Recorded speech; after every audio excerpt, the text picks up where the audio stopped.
വളരെ ശ്രദ്ധേയമായ ഒരു പ്രവർത്തനമാണ് തദ്ദേശ സ്വയംഭരണ സ്ഥാപനങ്ങൾ, പ്രത്യേകിച്ച് മുനിസിപ്പാലിറ്റികൾ ഏറ്റെടുത്ത് നടത്തേണ്ടി വരുന്നത്. ആ പ്രവർത്തനങ്ങളെ സംബന്ധിച്ചെല്ലാമുള്ള പൊതു അവബോധം ഉണ്ടെങ്കിലും അതിൻ്റെ വിശദാംശങ്ങൾ സംബന്ധിച്ചെല്ലാമുള്ള പ്രധാനപ്പെട്ട ഒരു പഠന പരിപാടിയാണ് ഇന്ന് ഈ ദിവസം 3 മേഖലകളിലായി ആരംഭിക്കുന്നതിൻ്റെ തുടക്കം എന്ന നിലയിൽ തിരുവനന്തപുരത്ത് സംഘടിപ്പിച്ചിട്ടുള്ളത്.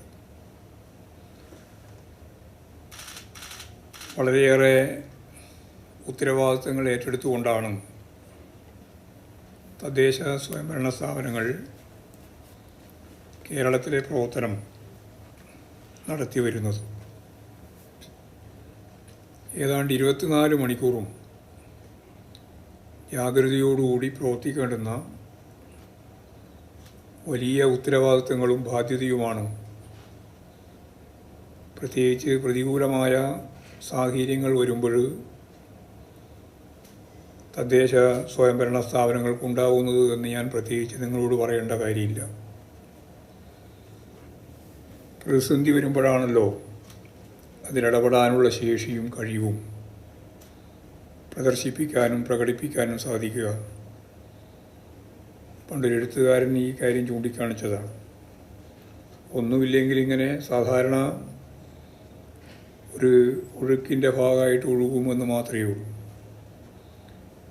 പ്രതിസന്ധിയും പ്രശ്നങ്ങളും വരുമ്പോഴാണ് അതിനെ അഭിമുഖീകരിച്ചുകൊണ്ട് എങ്ങനെ ഫലപ്രദമായിട്ട് പ്രവർത്തിക്കാം, ഫലപ്രദമായി പ്രവർത്തിച്ചില്ലെങ്കിൽ എങ്ങനെ ദുർബലമാകുമെന്ന് മനസ്സിലാക്കാനാവുക. കേരളത്തിലെ തദ്ദേശ സ്വയംഭരണ സ്ഥാപനങ്ങൾ പ്രത്യേകിച്ച് ഈ അടുത്ത കാലത്ത് വെള്ളപ്പൊക്കവും ദുരിതങ്ങളും വന്ന 2 വർഷം കഴിഞ്ഞ ഭരണകാലത്തുണ്ടായ ഏറ്റവും വലിയ പ്രതിസന്ധിയായിരുന്നു. ഏതാണ്ട് 1.5 വർഷക്കാലമായി ലോകത്തെ മുഴുവൻ മുൾമുനയിൽ നിർത്തിയിട്ടുള്ള കോവിഡ്-19 പശ്ചാത്തലം. ഇതിനൊക്കെ അതിജീവിക്കുന്നതിന് വേണ്ടി സാധാരണ ഭരണ സംവിധാനത്തിൻ്റെ ഭാഗമായിട്ട് ഒന്നും ചെയ്യാതെയും കാര്യങ്ങളൊന്നും നിർവഹിക്കാതെയും വേണമെങ്കിൽ നിൽക്കാമായിരുന്ന തദ്ദേശ സ്വയംഭരണ സ്ഥാപനങ്ങൾ നല്ല പൊതു അവബോധത്തോടെ ഇതൊരു പ്രാദേശിക ഗവൺമെൻറ്റാണ് എന്ന്, ഗവൺമെൻറ് എന്ന് സാധാരണ പറയലാണ്, അതാണ് എന്ന് തെളിയിച്ചു കൊടുത്ത് അതിൻ്റെ അടിസ്ഥാനത്തിൽ കേരളത്തിലെ എല്ലാ ജനവിഭാഗങ്ങളെയും ലോകത്ത് തന്നെ നല്ല ആദരവ് പിടിച്ചു വാങ്ങിയിട്ടുള്ള ഒന്നാണ് തദ്ദേശ സ്വയംഭരണ സ്ഥാപനങ്ങളാകെ. അത് ജില്ലാ പഞ്ചായത്തായാലും അതുപോലെ ബ്ലോക്ക് പഞ്ചായത്തായാലും ഗ്രാമപഞ്ചായത്തായാലും കോർപ്പറേഷനും മുനിസിപ്പാലിറ്റി ആയാലും എല്ലാം ഈ ഒരു പേര്, ഈ അർത്ഥത്തിലുള്ള ഒരു നിലപാട് സ്വീകരിച്ച് വന്നിട്ടുണ്ട്.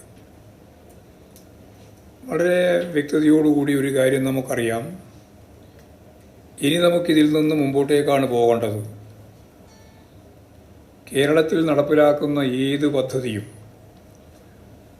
3.5 കോടി ജനങ്ങൾ പൂർണ്ണമായിട്ടും ഉൾക്കൊള്ളുന്നത് തദ്ദേശ സ്വയംഭരണ സ്ഥാപനങ്ങളിലാണെന്ന് നിങ്ങൾ മനസ്സിലാക്കണം.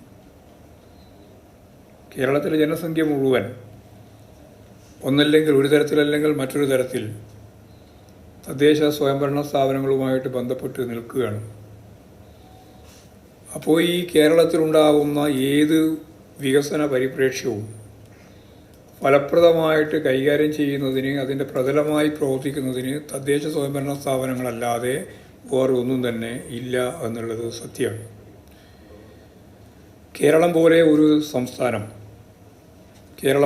സംസ്ഥാനം ഞാൻ ബോധപൂർവം തന്നെ പറഞ്ഞാണ്. മറ്റിതര സംസ്ഥാനങ്ങളിൽ നിന്ന് തികച്ചും വ്യത്യസ്തമായ ഒരു സമീപനവും നിലപാടും സ്വീകരിച്ചുകൊണ്ടാണ് കേരളം മുന്നോട്ടേക്ക് പോകുന്നത്.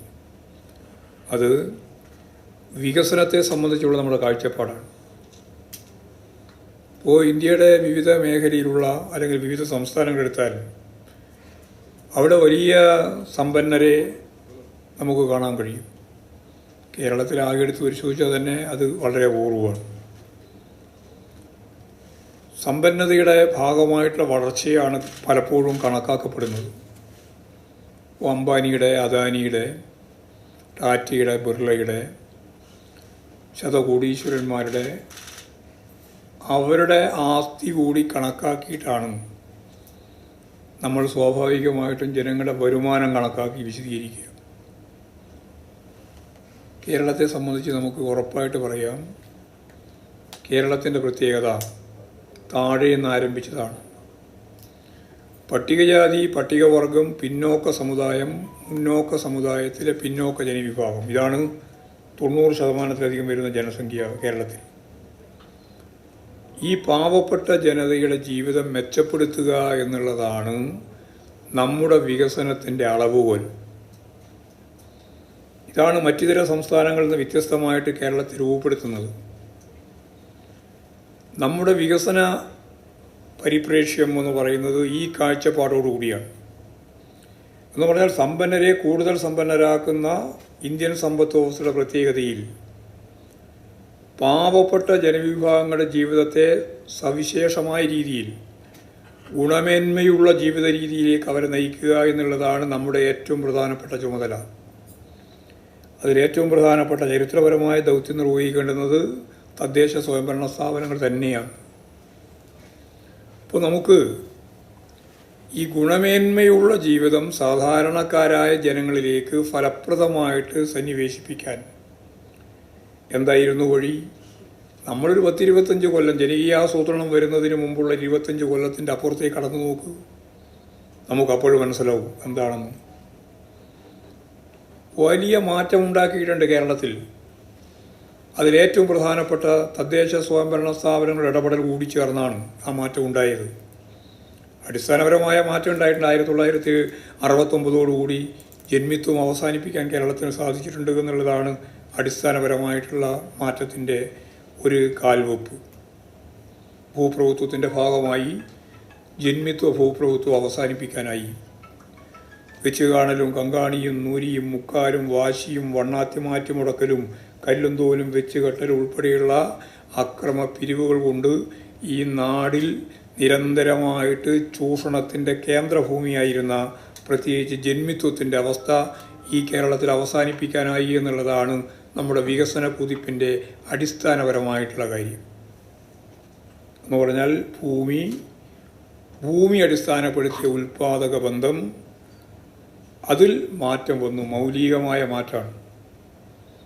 അത് ഇന്ത്യയിലെ മറ്റൊരു സംസ്ഥാനത്തിലും ഇതുപോലെ ഉണ്ടായിട്ടില്ല. അതും വേറൊരു സത്യമാണ്. ജന്മിത്വം പരിപൂർണമായിട്ട് അവസാനിപ്പിച്ച ഒരു സംസ്ഥാനമാണ് കേരളം. ഭൂബന്ധത്തിൽ മൗലികമായ മാറ്റം വരുത്തിയിട്ടുള്ള സംസ്ഥാനം. അതിൻ്റെ ഫലം എന്താ? 36 ലക്ഷം കുടുംബങ്ങൾക്ക് സ്വന്തമായി 5 സെൻറ്റ് മുതൽ 15 ഏക്കർ വരെ ഭൂമി ലഭിച്ചു എന്നുള്ളതാണ്. ഇതൊക്കെ കേവലമായിട്ടൊരു വിശദീകരണമല്ല, വളരെ സീരിയസ് ആയിട്ട് ഗൗരവപൂർവ്വം പഠിക്കേണ്ടത് തന്നെയാണ്. ഭൂതകാലത്തെ മനസ്സിലാക്കാതെ വർത്തമാനത്തെ കൈകാര്യം ചെയ്യാൻ പറ്റില്ല. ഈ ത്രസിക്കുന്ന വർത്തമാനത്തിൽ നിന്നല്ലാതെ ഭാവിയിലേക്ക് നീങ്ങാനും പറ്റില്ല.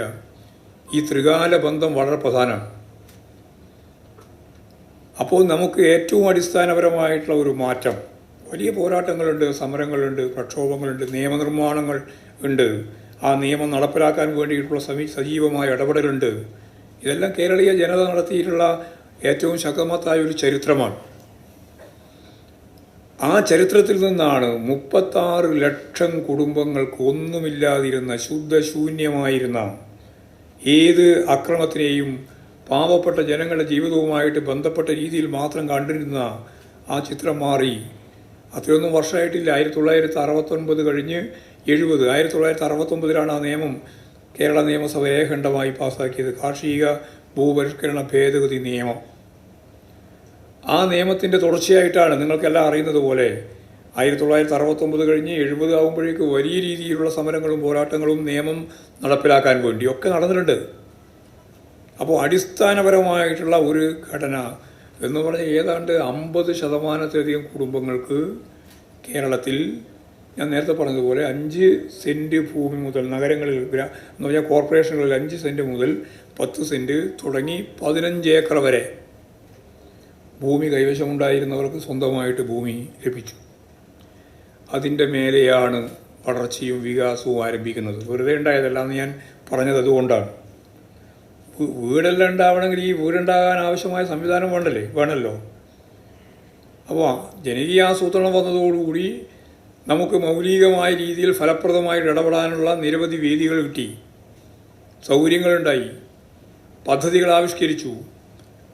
അത് ലക്ഷം വീട് പദ്ധതി മുതൽ ഇങ്ങോട്ട് നമ്മൾ ഓരോന്നും പരിശോധിച്ച് നോക്കിയാൽ നമുക്ക് മനസ്സിലാക്കാനാവും വലിയ മാറ്റമാണ് ഉണ്ടായത്. ഈ മാറ്റത്തെ തുടർന്ന് ഇന്ന് നമുക്ക് ലോകാരോഗ്യ സംഘടന പറയുന്ന അടിസ്ഥാന സൗകര്യം, എന്തൊക്കെ അടിസ്ഥാന സൗകര്യങ്ങളാണ് അവർ പറയുന്നത്? വീടാണ് ഒന്നാമത്തെ കാര്യം. മനുഷ്യന് അടച്ചുറപ്പോട്, നമ്മൾ സാധാരണ പറയില്ല, അടച്ചുറപ്പോടുകൂടി എന്ന് പറഞ്ഞാൽ വേറെ അല്ലലില്ലാതെ ഇതെൻ്റെ സ്വന്തം വീടാണ് എന്ന് പറഞ്ഞിട്ട് കയറിക്കിടക്കാൻ ഒരിടം. ഇതാണ് അടിസ്ഥാനപരമായ ഒന്നാമത്തെ കാര്യം. രണ്ടാമത്തെ കാര്യം, തദ്ദേശ സ്വയംഭരണ സ്ഥാപനങ്ങളെല്ലാം ചെയ്തുകൊണ്ടിരിക്കുന്നതിൻ്റെ ഭാഗമായിട്ട് പശ്ചാത്തല സൗകര്യ വികസനമാണ്. റോഡ്, പാലം, അതുപോലെ തന്നെയുള്ള കാര്യങ്ങൾ, ശുദ്ധജലം, പിന്നെ സംസ്കൃതിയുടെ ഭാഗമായിട്ട് വളർന്നു വരുന്ന നമ്മുടെ ജനങ്ങളുടെ ജീവിത രീതി, അതിൻ്റെ ഭാഗമായിട്ട് വസ്ത്രാലങ്കാരം, കാര്യങ്ങളൊക്കെയാണ്. ഇതിൻ്റെ ഒപ്പം തന്നെയാണ് ആരോഗ്യ പരിപാലനം. കേരളം ലോകത്തിന് മുമ്പ് തന്നെ അത്ഭുതകരമായ ഒരവസ്ഥ ഈ കോവിഡ് പശ്ചാത്തലത്തിൽ സൃഷ്ടിച്ചല്ലോ. അത് വെറുതെ യാദൃശ്ചികമായി സംഭവിച്ച ഒന്നല്ല. ബോധപൂർവം നടത്തിയ ഇടപെടലിൻ്റെ ഭാഗമായി ജനകീയ ആരോഗ്യ പ്രസ്ഥാനം താഴത്തെ പ്രാഥമിക ആരോഗ്യ കേന്ദ്രം മുതൽ മെഡിക്കൽ കോളേജ് വരെ ഏറ്റവും ഫലപ്രദമായ രീതിയിൽ പ്രവർത്തിക്കുന്ന ഒരു സംവിധാനം കേരളത്തിലുണ്ട്. അതാണ് നമുക്ക് ലോകത്തിൻ്റെ മുമ്പിൽ മരണനിരക്ക് കുറച്ചു കൊണ്ടുവരുന്നതിന് വേണ്ടി COVID-19 പശ്ചാത്തലത്തിൽ പോലും സാധിച്ചിട്ടുള്ളത്. മറ്റൊരു വളരെ പ്രധാനപ്പെട്ട ഒന്നാണ്, നിങ്ങൾക്കെല്ലാം അറിയുന്നത് പോലെ, വിദ്യാഭ്യാസം. നമ്മുടെ കൈമുതൽ ഏറ്റവും പ്രധാനപ്പെട്ട ഒന്ന് വിദ്യാഭ്യാസം തന്നെയാണ്.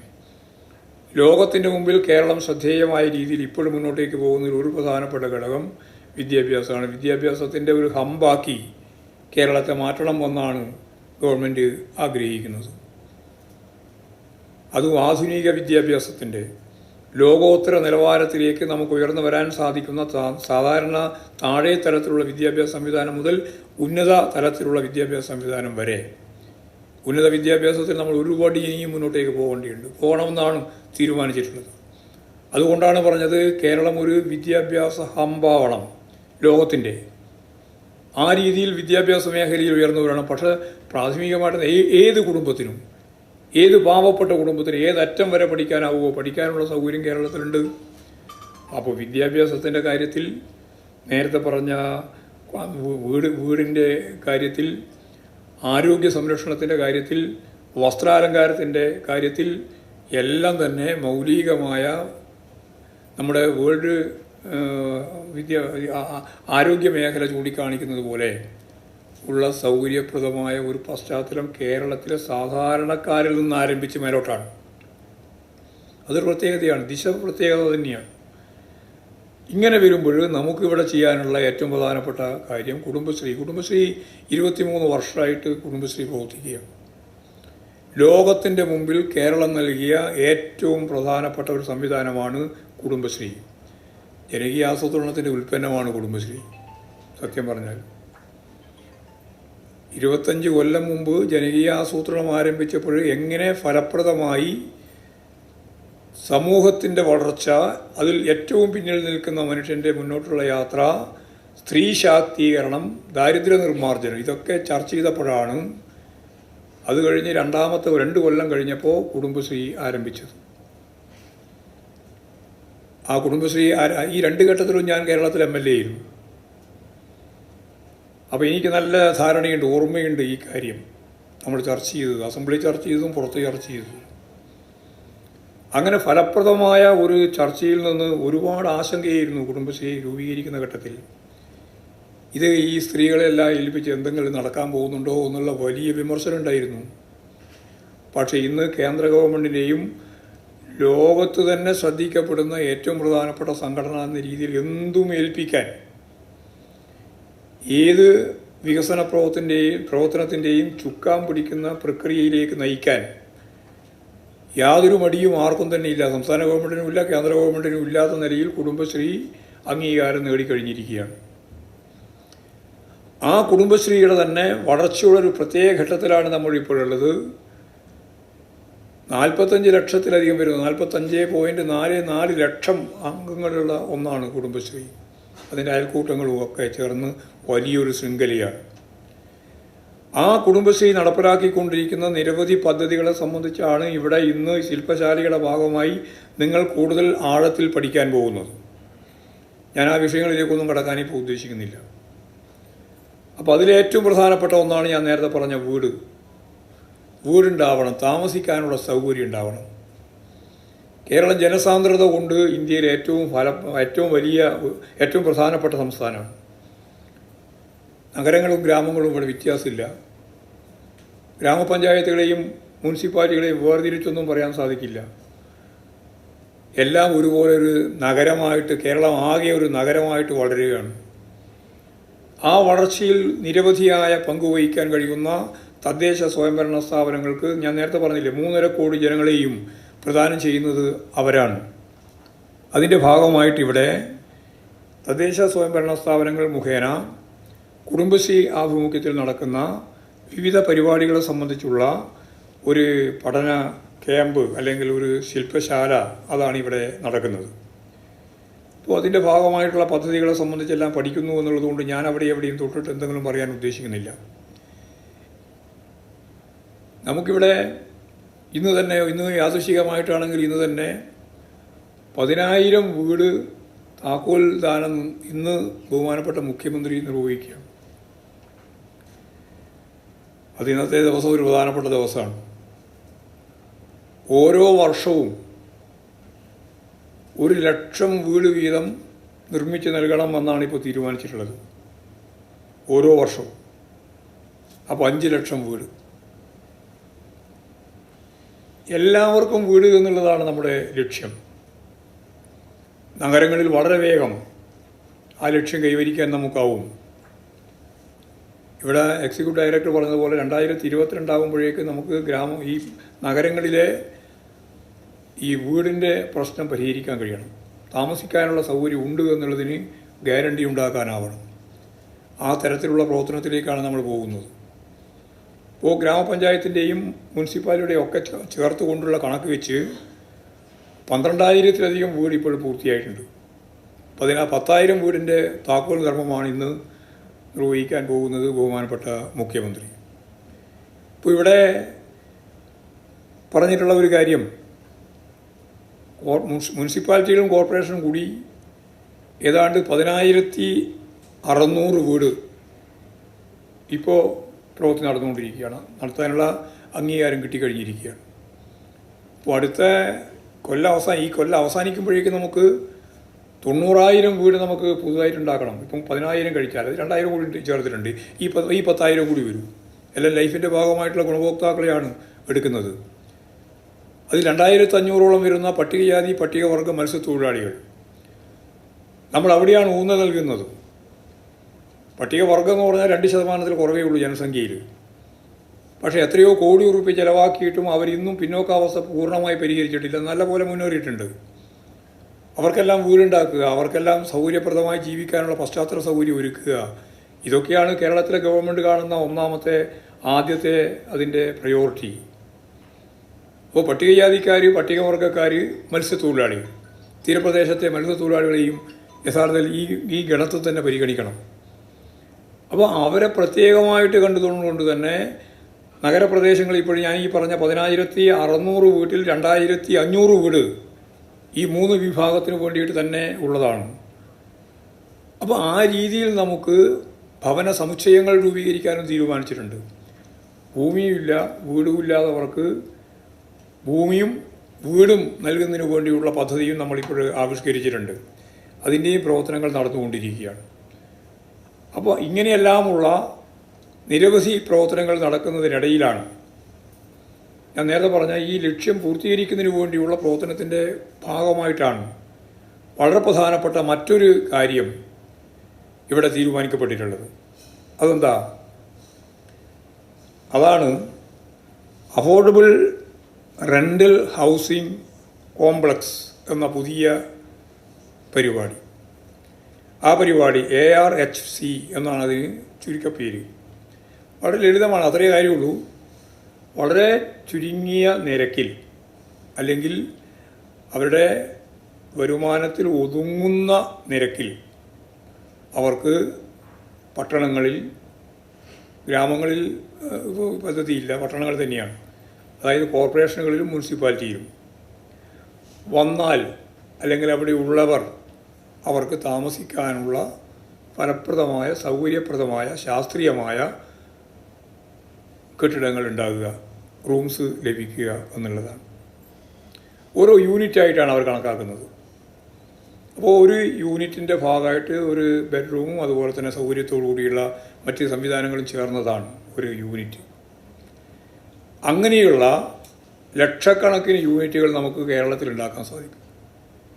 ഇപ്പോൾ നഗരങ്ങളിൽ വന്ന് താമസിക്കാൻ ബുദ്ധിമുട്ടി 5 സ്റ്റാറിലോ 3 സ്റ്റാറിലോ അല്ലെങ്കിൽ സാധാരണ ഹോട്ടലിലോ തന്നെ 2500, 3000 അങ്ങോട്ടേക്ക് വരുമ്പോൾ 10,000, 15,000 ഒക്കെയാണല്ലോ ഒരു ദിവസത്തെ വാടക, റെൻറ്റ്, നമ്മളെ റൂം റെൻറ്റ് എന്നൊക്കെ പറഞ്ഞിട്ട്. അതൊന്നും കൊടുക്കാൻ സാധിക്കാതെ പാവപ്പെട്ടവർ വരുമ്പോൾ, അല്ലെങ്കിൽ അവിടെ തന്നെയുള്ള തെരുവ് കച്ചവടക്കാർ, അതുപോലെ തന്നെ അവിടെ പണിക്ക് വന്നിട്ടുള്ള സാധാരണ തൊഴിലാളികൾ, ഈ കോളേജുകളിലോ വിദ്യാഭ്യാസ സംവിധാനത്തിൻ്റെയോ ഭാഗം വന്നിട്ടുള്ള വിദ്യാർത്ഥികൾ, ഇവർക്കെല്ലാം താമസിക്കാനുള്ള സൗകര്യം നമുക്ക് തദ്ദേശ സ്വയംഭരണ സ്ഥാപനങ്ങൾ മുഖേന തന്നെ കുടുംബശ്രീ സംവിധാനത്തിൻ്റെ ഭാഗമായിട്ട് ഒരുക്കി കൊടുക്കാനാവും. ഇത് തദ്ദേശ സ്വയംഭരണ സ്ഥാപനങ്ങൾ, പ്രത്യേകിച്ച് മുനിസിപ്പാലിറ്റികൾക്കും കോർപ്പറേഷനുകൾക്കും വലിയ ഒരു അനുഗ്രഹമായിട്ട് വരാൻ പോവുകയാണ്. വമ്പിച്ച ഒരു പുതിയ കാൽവെപ്പ് നടത്താൻ നമുക്ക് സാധിക്കുകയാണ്. അതിന് വേറെ കാര്യങ്ങളൊന്നും ചെയ്യേണ്ടതില്ല. തദ്ദേശ സ്വയംഭരണ സ്ഥാപനങ്ങൾ ചെയ്യേണ്ടത് ആവശ്യമായ സ്പോൺസർമാരെ കണ്ടെത്തണം. ഇപ്പോൾ 3008 യൂണിറ്റുകൾ നിർമ്മിക്കാൻ തൃപ്പൂണിത്തുറയിൽ ഇപ്പോൾ തീരുമാനിച്ചിട്ടുണ്ട്. അതിൻ്റെ ഏകദേശം അംഗീകാരമായി, കേന്ദ്ര ഗവൺമെൻറ് അത് അംഗീകരിക്കുകയും ചെയ്തു. 3008 യൂണിറ്റാണ് അവരിപ്പോൾ വിഭാവനം ചെയ്യുന്നത്.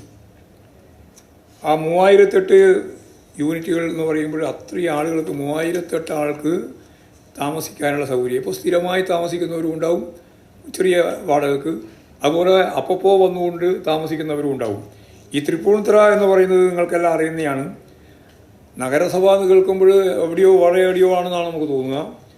എറണാകുളത്തിൻ്റെ കൊച്ചിയുടെ തൊട്ടടുത്ത പ്രദേശമാണ്. കൊച്ചിയിൽ നിന്ന് അങ്ങോട്ടും ഇങ്ങോട്ടേക്കും എന്നുള്ള നീക്കം നോക്കിയാൽ വളരെ അടുത്ത്, അതും ഇപ്പോഴാണെങ്കിൽ നമ്മുടെ മെട്രോ ഉൾപ്പെടെയുണ്ട്, മെട്രോ സംവിധാനം കൂടി ഉണ്ട്. അപ്പോൾ തൃപ്പൂണിത്തുറയിൽ ഇപ്പോൾ ഒരു 3008 യൂണിറ്റുകൾ നൽകാൻ സാധിക്കുമെന്നുള്ളതാണ് ഇപ്പോൾ കണ്ടിട്ടുള്ളത്. അപ്പോൾ ഭാരത് പെട്രോളിയം കോർപ്പറേറ്റീവ് ലിമിറ്റഡ് ഓപ്പറേഷൻ്റെ ഭാഗമായിട്ടാണ് അവരത് തീരുമാനിച്ചിട്ടുള്ളത്. അപ്പോൾ അവർ 3008 യൂണിറ്റ് നൽകാൻ തീരുമാനിച്ചാൽ, ഭാരത് കോർപ്പറേഷൻ തീരുമാനിച്ചാൽ, അത് മുനിസിപ്പാലിറ്റിക്ക് ഫലപ്രദമായിട്ട് കൈകാര്യം ചെയ്യാം. അതിൻ്റെ ഭാഗമായിട്ട് അവർക്ക് ചെറിയ പൈസക്ക് നമുക്ക് വാടക കൊടുക്കാം. അതിൻ്റെ മെയിൻ്റെനൻസിൻ്റെ പൈസ ഉൾപ്പെടെ കിട്ടിയാൽ മതിയല്ലോ. മാത്രമല്ല, കേന്ദ്ര ഗവൺമെൻറ് ഇങ്ങനെ ഓരോ യൂണിറ്റിനും 1 ലക്ഷം ഉറുപ്പ്യ വീതം കൊടുക്കും. 1 ലക്ഷം ഉറുപ്പ്യ കൊടുക്കും. അപ്പോൾ 3008 ലക്ഷം ഉറുപ്പ്യ ഇതിൻ്റെ ഭാഗമായിട്ട് കിട്ടും. അപ്പോൾ അത് മെയിൻറ്റെയിൻ ചെയ്യുന്നതിന് വേണ്ടിയുള്ള സംവിധാനം നമുക്ക് ഉണ്ടാക്കാൻ പറ്റും. അതിന് വാടക നമുക്ക് വാങ്ങുകയും ചെയ്യാം. അപ്പോൾ നഗരങ്ങളിലേക്ക് വരുന്ന ഒരാളും താമസത്തിന് വേണ്ടിയിട്ട് അങ്കലാപ്പിലാവേണ്ടുന്ന ഒരു കാര്യവും ഈ കേരളത്തിൽ ഇനി 1 or 2 കൊല്ലം കഴിയുമ്പോഴേക്ക് ഉണ്ടാവേണ്ടതില്ല. ഇതൊരു വലിയ പ്രൊജക്റ്റാണ്. മനുഷ്യത്വപരമായിട്ടുള്ള ഏറ്റവും ഫലപ്രദമായിട്ടുള്ള ഇടപെടലാണ്. സംസ്ഥാന ഗവൺമെൻറ്റിനും കേന്ദ്ര ഗവൺമെൻറ്റിനും അതിൻ്റെ നിരവധിയായ ആനുകൂല്യങ്ങൾ കൊടുക്കാനും കഴിയും. ഇപ്പം തന്നെ പ്രഖ്യാപിച്ചിട്ടുണ്ട്. അതിൻ്റെ വിശദീകരണത്തിലേക്കൊന്നും ഞാൻ കടക്കുന്നില്ല. ഒരുപാട് കാര്യങ്ങൾ ഇപ്പോഴും പറയുന്നുണ്ട്, അവർ തന്നെ പറയുന്നുണ്ട്. ഇതിൻ്റെ ഭാഗമായിട്ട് എന്തൊക്കെ സൗകര്യങ്ങളാണ് ചെയ്തു കൊടുക്കാനാവുക എന്ന കാര്യം പറയുന്നുണ്ട്. അതിൻ്റെ ഭാഗമായിട്ട് അവർ നൽകുന്ന ആനുകൂല്യങ്ങൾ, കേന്ദ്ര ഗവൺമെൻറ് തന്നെ നൽകുന്ന ആനുകൂല്യങ്ങളെ സംബന്ധിച്ച് പറയുന്നത്, അവിടെ കേന്ദ്ര സർക്കാർ താഴെ പറയുന്ന തരത്തിലുള്ള ആനുകൂല്യങ്ങൾ കൊടുക്കുമെന്നാണ് പറയുന്നത്. ഒന്ന്, ടെക്നോളജി ഇന്നൊവേഷൻ ഗ്രാൻഡായി പരമാവധി ഒരു യൂണിറ്റിന് 1,00,000 രൂപ, അത് ഞാൻ പറഞ്ഞു 1,00,000 രൂപ വരെ കൊടുക്കാം. 2, പദ്ധതിയിൽ നിന്ന് ലഭിക്കുന്ന ലാഭത്തിന് ആദായ നികുതി ഇളവ് അനുവദിക്കും. പദ്ധതിയിൽ നിന്നും ലഭിക്കുന്ന ലാഭത്തിന് GST ഇളവ് നൽകും. പദ്ധതിക്കുള്ള വായ്പ കുറഞ്ഞ പലിശ നിരക്കിൽ അനുവദിക്കുന്നതാണ്. ഇതിന് പുറമെ ഈ 1,00,000-ന് പുറമെ മറ്റ് പലിശയും വാങ്ങാൻ സാധിക്കുന്നതാണ്, പലിശ ഇളവ് വാങ്ങാൻ സാധിക്കുന്നതാണ്.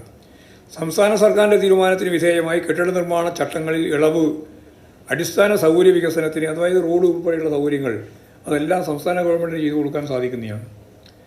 അപ്പോൾ സ്വന്തമായിട്ട് ഭൂമി ഉണ്ടെങ്കിൽ, ഇവിടെ തിരുവനന്തപുരത്തിനൊക്കെ ഇഷ്ടംപോലെ ഭൂമിയുണ്ട് എന്നാണ് പറയുന്നത് അല്ലേ. എല്ലാം കാട് പിടിച്ച് കിടക്കുകയാണ്. അയൽവക്കക്കാരെല്ലാം ഇത് അവിടെ ആ കാട്ടിൽ മുഴുവൻ വേസ്റ്റ് അല്ലേ, മാലിന്യം കൊണ്ടുവന്ന് തള്ളുന്ന കേന്ദ്രമാണ്. അതൊക്കെ നമുക്ക് ഉപയോഗിക്കാം. എത്രയോ നില, ഒരു 5, 6, 7, 10 നില നമുക്ക് ഉണ്ടാക്കാൻ പറ്റും. ഓരോ യൂണിറ്റിനും 1,00,000 രൂപ അവർ തരും. ഇനി വേണമെങ്കിൽ വേറെ സാമ്പത്തികമായി മുടക്കാൻ തയ്യാറുള്ള ആളുകൾ നമുക്ക് ഉപയോഗിക്കാം. അവരുമായിട്ട് നമുക്ക് തീർച്ചയായിട്ടും ഒരു ജോയിൻറ്റ് വെഞ്ചർ എന്ന രീതിയിൽ നടത്താം. നമുക്ക് സ്ഥലമില്ല, വേറെ ആരെങ്കിലും സ്ഥലം ഉണ്ടെങ്കിൽ ആ സ്ഥലമുള്ളവരിൽ നിന്ന് നമുക്ക് വാങ്ങാം, അവരെ കൂടി പങ്കാളിയാക്കാം. നിരവധി സാധ്യതകളാണ്.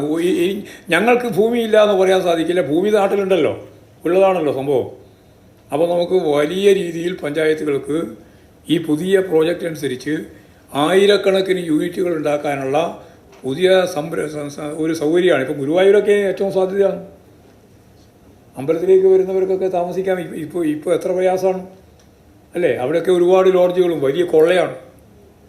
അമ്പലമൊക്കെ ശരിയാണ്, ദൈവവും ശരിയാണ്. പക്ഷേ അവിടെ മൂലധനം മുടക്കുമ്പോൾ ലാഭം എത്രത്തോളം കിട്ടുമെന്ന് വിചാരിച്ചിട്ട് തന്നെയാണ് കാര്യങ്ങൾ നിർവഹിച്ചുകൊണ്ടിരിക്കുന്നത്. അപ്പോൾ നമുക്ക് ഒരു ലാഭമില്ലാതെ, ലാഭേച്ഛയില്ലാതെ ഭക്തന്മാർ വരുമ്പോൾ ആ ഭക്തന്മാർക്കൊക്കെ താമസിക്കാൻ, ആയിരക്കണക്കിന് ആളുകൾ വന്നാൽ ആയിരക്കണക്കിന് ആളുകൾക്ക് താമസിക്കാനുള്ള സൗകര്യം നമുക്ക് കൊടുക്കാൻ പറ്റും. അപ്പോൾ ഇതൊക്കെ ഒരു ഭാവനാപൂർവം കാര്യങ്ങൾ കൈകാര്യം ചെയ്തു പോയാൽ ഈ കേരളത്തിൻ്റെ വരും കാലങ്ങളിൽ നിങ്ങൾക്കൊരു സംശയവും വേണ്ട, ഈ വികസന പരിപ്രേക്ഷ്യത്തോടുകൂടി ഈ ലക്ഷ്യപ്രാപ്തിയിലേക്കുള്ള നമ്മുടെ യാത്രയിൽ ഫലപ്രദമായിട്ട് നമ്മൾ മുന്നോട്ടേക്ക് പോയാൽ, ഇപ്പോൾ നമ്മൾ നേരത്തെ അധ്യക്ഷൻ പ്രസംഗിക്കുമ്പോൾ പറഞ്ഞു വലിയ പ്രശ്നം മാലിന്യമാണ്. ഈ കാര്യങ്ങളിലേക്ക് ഞാൻ പിന്നെ വരാം. നമ്മുടെ ഇതിൻ്റെ ഭാഗമായിട്ടുള്ള കാര്യം കൂടി ഞാൻ പറഞ്ഞിട്ട് അവസാനിപ്പിക്കുകയാണ്.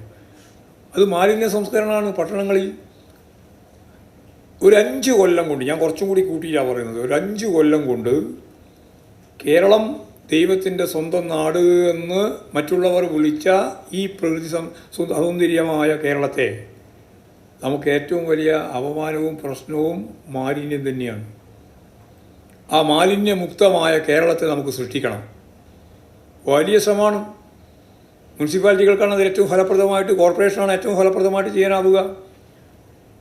അപ്പോൾ ഇവിടെ ചില കാര്യങ്ങൾ ചെയ്യുമ്പോൾ വലിയ അംഗീകാരമാണ്. ഇപ്പോൾ ഇന്ന് തിരുവനന്തപുരം കോർപ്പറേഷൻ സംബന്ധിച്ച് പത്രങ്ങളിലൊക്കെ നല്ല രീതിയിലൊരു വാർത്തയല്ലേ മാലിന്യ ശേഖരണവുമായിട്ട് ബന്ധപ്പെട്ട് വന്നത്.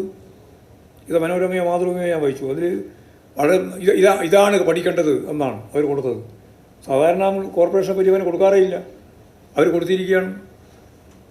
അപ്പോൾ നമുക്ക് ഏറ്റവും കൂടുതൽ ശ്രദ്ധ ഈ വീടെല്ലാം ആയിക്കഴിഞ്ഞ് താമസിക്കാനുള്ള സൗകര്യമെല്ലാം ആയിക്കഴിഞ്ഞാൽ നമുക്ക് വേണ്ടത് നമ്മുടെ കേരളത്തിൻ്റെ മൊത്തം സൗന്ദര്യം. അതിൽ ഏറ്റവും പ്രധാനപ്പെട്ട പ്രശ്നം മുഴുവൻ അഭിമുഖീകരിക്കും ഗ്രാമങ്ങളിലല്ല, പഞ്ചായത്തുകളിലല്ല, നഗരങ്ങളിലാണ്. അപ്പോൾ അത് പരിഹരിക്കാൻ വേണ്ടി ഇപ്പോൾ 2,500 കോടി രൂപയുടെ ബൃഹത്തായ ഒരു പദ്ധതി ലോകബാങ്കിൻ്റെ ഭാഗമായിട്ട് വരികയാണ്. ആ ലോകബാങ്കിൻ്റെ ഭാഗമായിട്ട് വരുന്ന ഖരമാലിന്യ സംസ്കരണവുമായിട്ട് ബന്ധപ്പെട്ട് ഫലപ്രദമായിട്ട് നമുക്ക് മുന്നോട്ടേക്ക് നീങ്ങാൻ സാധിച്ചാൽ, എല്ലാ മുനിസിപ്പാലിറ്റികളും ഇപ്പോഴും ആ കരാറിൽ ഉൾപ്പെട്ടിട്ടുണ്ട്. അത് ഫലപ്രദമായിട്ട് കൈകാര്യം ചെയ്യാൻ നമുക്ക് സാധിച്ചാൽ പിന്നെ ദൈനംദിനമുള്ള കാര്യങ്ങൾ, അതിപ്പോൾ സ്വാഭാവികമായിട്ട് ഇതിൻ്റെ ഒരു ഉൽപ്പന്നമായിട്ട് തന്നെ അത് വരും, നമുക്ക് നടപ്പിലാക്കാനും കഴിയും. അപ്പോൾ നഗരങ്ങളുടെ ഒരു മുഖച്ഛായ മാറും. ഇന്ത്യയിലെയും ലോകത്തിൻ്റെയും വിവിധ മേഖലയിൽ നിന്ന് ആളുകൾ, ടൂറിസ്റ്റുകൾ കേരളത്തിലേക്ക് വരും. അങ്ങനെ വരുമ്പോൾ കേരളം ഒരു 10 25 കൊല്ലം ഈ വികസന പ്രക്രിയയിലൂടെ മുന്നോട്ടേക്ക് പോയാൽ ഒരു സംശയവും വേണ്ട, വികസിത രാഷ്ട്രങ്ങളോടൊപ്പം നിൽക്കാൻ കഴിയുന്ന നാടായി നമ്മൾ മാറും. വികസിത രാഷ്ട്രങ്ങളോട്, അവികസിതമായ ഒരു രാജ്യത്തിൻ്റെ അല്ല ഞാൻ പറയുന്നത്, വികസ്വരമായ ഒരു രാജ്യത്തിൻ്റെയും അല്ല, വികസിത രാഷ്ട്രത്തോടൊപ്പം ഈ കേരളത്തെ, ഇന്ത്യയിലെ മറ്റിതര സംസ്ഥാനങ്ങളിൽ നിന്ന് വ്യത്യസ്തമായിട്ട് ഈ കേരളത്തെ മാറ്റാൻ നമുക്കാവും. അതിനെല്ലാമുള്ള അടിസ്ഥാന സൗകര്യമൊരുക്കി ഈ പശ്ചാത്തലം ഞാൻ നേരത്തെ പറഞ്ഞ പോലെ ശുചിത്വം ഉൾച്ചേർന്ന ഈ സുന്ദരമായ കേരളത്തെ രൂപപ്പെടുത്താനുള്ള ഏറ്റവും ഫലപ്രദമായ പ്രവർത്തനം നടത്തേണ്ടുന്ന മുനിസിപ്പാലിറ്റികളും കോർപ്പറേഷനുകളുമാണ് ഈ ശില്പശാലയിൽ 3 മേഖലകളിലായി പങ്കെടുക്കുന്നത്. അവരെല്ലാം കൂടി ചേർന്ന് നടത്തുന്ന വളരെയേറെ ശ്രദ്ധേയമായ പ്രവർത്തനത്തിലൂടെ നമുക്ക് ഈ ദൗത്യം നിർവഹിക്കാനാവണം. വളരെയേറെ സുന്ദരമായ കേരളത്തെ നല്ലതുപോലെ ജനങ്ങളുടെ മുമ്പിൽ, ലോകത്തിൻ്റെ മുമ്പിൽ നമുക്ക് ശക്തിയായി അവതരിപ്പിക്കാൻ സാധിക്കുന്ന സാഹചര്യമുണ്ട്.